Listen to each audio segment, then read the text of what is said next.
ಇತ್ತೀಚೆಗೆ ಅಟ್ಲಾಂಟಿಕ್ ಸಮುದ್ರದಲ್ಲಿ ಸಾಗುತ್ತಿದ್ದ ಎಂವಿ ಹಾಂಡಿಯಾಸ್ ಎಂಬ ಕ್ರೂಸ್ ಶಿಪ್ನಲ್ಲಿ ಹಾಂಟಾ ವೈರಸ್ ಸೋಂಕಿನ ಪ್ರಕರಣಗಳು ಪತ್ತೆಯಾದವು. ಇದರ ಬಗ್ಗೆ WHO ಕೂಡ ಅಲರ್ಟ್ ನೀಡಿದೆ.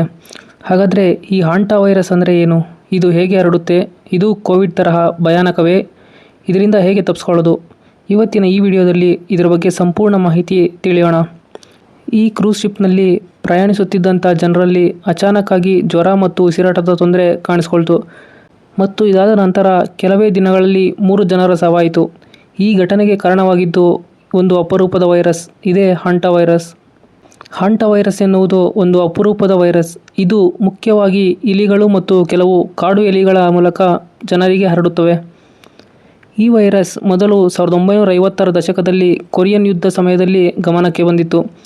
ದಕ್ಷಿಣ ಕೊರಿಯಾದ ಹಂಟಾನ್ ರಿವರ್ ಪ್ರದೇಶದಲ್ಲಿ ಈ ರೋಗ ಕಾಣಿಸಿಕೊಂಡಂಥ ಕಾರಣಕ್ಕೆ ಇದಕ್ಕೆ ಹಾಂಟಾ ವೈರಸ್ ಎಂಬ ಹೆಸರು ಬಂದಿತ್ತು. ಇತ್ತೀಚೆಗೆ ಎಂವಿ ಹಾಂಡಿಯಾಸ್ ಎಂಬ ಕ್ರೂಸ್ ಶಿಪ್ನಲ್ಲಿ ಹಾಂಟಾ ವೈರಸ್ ಪ್ರಕರಣಗಳು ಪತ್ತೆಯಾಗಿವೆ. ಈ ಶಿಪ್ ಅರ್ಜೆಂಟೈನಾದಿಂದ ಪ್ರಯಾಣ ಆರಂಭಿಸಿತ್ತು. ಪ್ರಯಾಣದ ವೇಳೆ ಕೆಲವರಿಗೆ ಜ್ವರ, ಉಸಿರಾಟದ ಸಮಸ್ಯೆ ಮತ್ತು ಆರೋಗ್ಯ ಸಮಸ್ಯೆಗಳು ಕಾಣಿಸಿಕೊಂಡಿದ್ದವು. ನಂತರ ಪರೀಕ್ಷೆ ಮಾಡಿದಾಗ ಕೆಲವರಿಗೆ ಹಾಂಟಾ ವೈರಸ್ ಸೋಂಕು ಇರುವುದು ದೃಢಪಟ್ಟಿತ್ತು.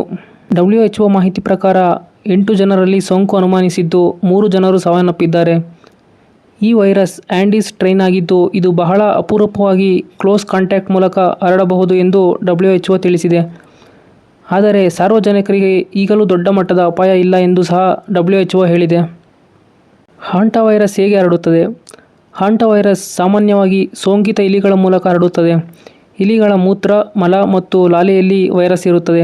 ಅವು ಒಣಗಿ ಗಾಳಿಯಲ್ಲಿ ಬೆರೆತಾಗ ಆ ಗಾಳಿಯನ್ನು ಉಸಿರಾಟದ ಮೂಲಕ ತೆಗೆದುಕೊಂಡರೆ ಸೋಂಕು ತಗಲಬಹುದು. ಹಾಂಟಾ ವೈರಸ್ನ ಲಕ್ಷಣಗಳೇನು? ಹಾಂಟಾ ವೈರಸ್ನ ಆರಂಭಿಕ ಲಕ್ಷಣಗಳು ಸಾಮಾನ್ಯ ಜ್ವರದಂತೆ ಕಾಣುತ್ತದೆ. ಅವುಗಳಲ್ಲಿ ಹೆಚ್ಚು ಜ್ವರ, ದೇಹ ನೋವು, ತಲೆನೋವು, ದಣಿವು, ವಾಂತಿ ಮತ್ತು ಹೊಟ್ಟೆ ನೋವು ಪ್ರಮುಖವಾಗಿ ಕಾಣಿಸಬಹುದು. ಇದಾದ ಕೆಲವು ದಿನಗಳ ನಂತರ ಉಸಿರಾಟದ ತೊಂದರೆ ಮತ್ತು ಆಮ್ಲಜನಕದ ಕೊರತೆ ಆಗಿ ಗಂಭೀರ ಸ್ಥಿತಿ ಉಂಟಾಗಬಹುದು. ಸಮಯಕ್ಕೆ ಚಿಕಿತ್ಸೆ ಸಿಗದಿದ್ದರೆ ಇದು ಜೀವಕ್ಕೆ ತುಂಬ ಅಪಾಯಕಾರಿ. ಪ್ರಸ್ತುತ ಹಾಂಟಾ ವೈರಸ್ಗೆ ಯಾವುದೇ ರೀತಿಯ ವ್ಯಾಕ್ಸಿನ್ ಇಲ್ಲ. ಆದರೆ ಆರಂಭದಲ್ಲೇ ಪತ್ತೆ ಮಾಡಿದರೆ ಇದನ್ನು ಬೇಗ ಗುಣಪಡಿಸಬಹುದು. ಹಾಂಟಾ ವೈರಸ್ನಿಂದ ಹೇಗೆ ತಪ್ಪಿಸಿಕೊಳ್ಳಬೇಕು? ಮನೆಯ ಸುತ್ತಮುತ್ತ ಸ್ವಚ್ಛತೆ ಕಾಪಾಡಿ, ಇಲಿಗಳು ಬರದಂತೆ ನೋಡಿಕೊಳ್ಳಿ. ಹಳೆಯ ಕೊಠಡಿ ಅಥವಾ ಗೋದಾಮು ಸ್ವಚ್ಛ ಮಾಡುವಾಗ ಮಾಸ್ಕನ್ನು ಧರಿಸಬೇಕು. ಇಲಿಗಳ ಮಲ ಅಥವಾ ಮೂತ್ರವನ್ನು ನೇರವಾಗಿ ಮುಟ್ಟಬೇಡಿ. ಆಹಾರವನ್ನು ಮುಚ್ಚಿ ಇಡಿ. ಕೈಗಳನ್ನು ಸಾಬೂನಿನಿಂದ ತೊಳೆಯಿರಿ.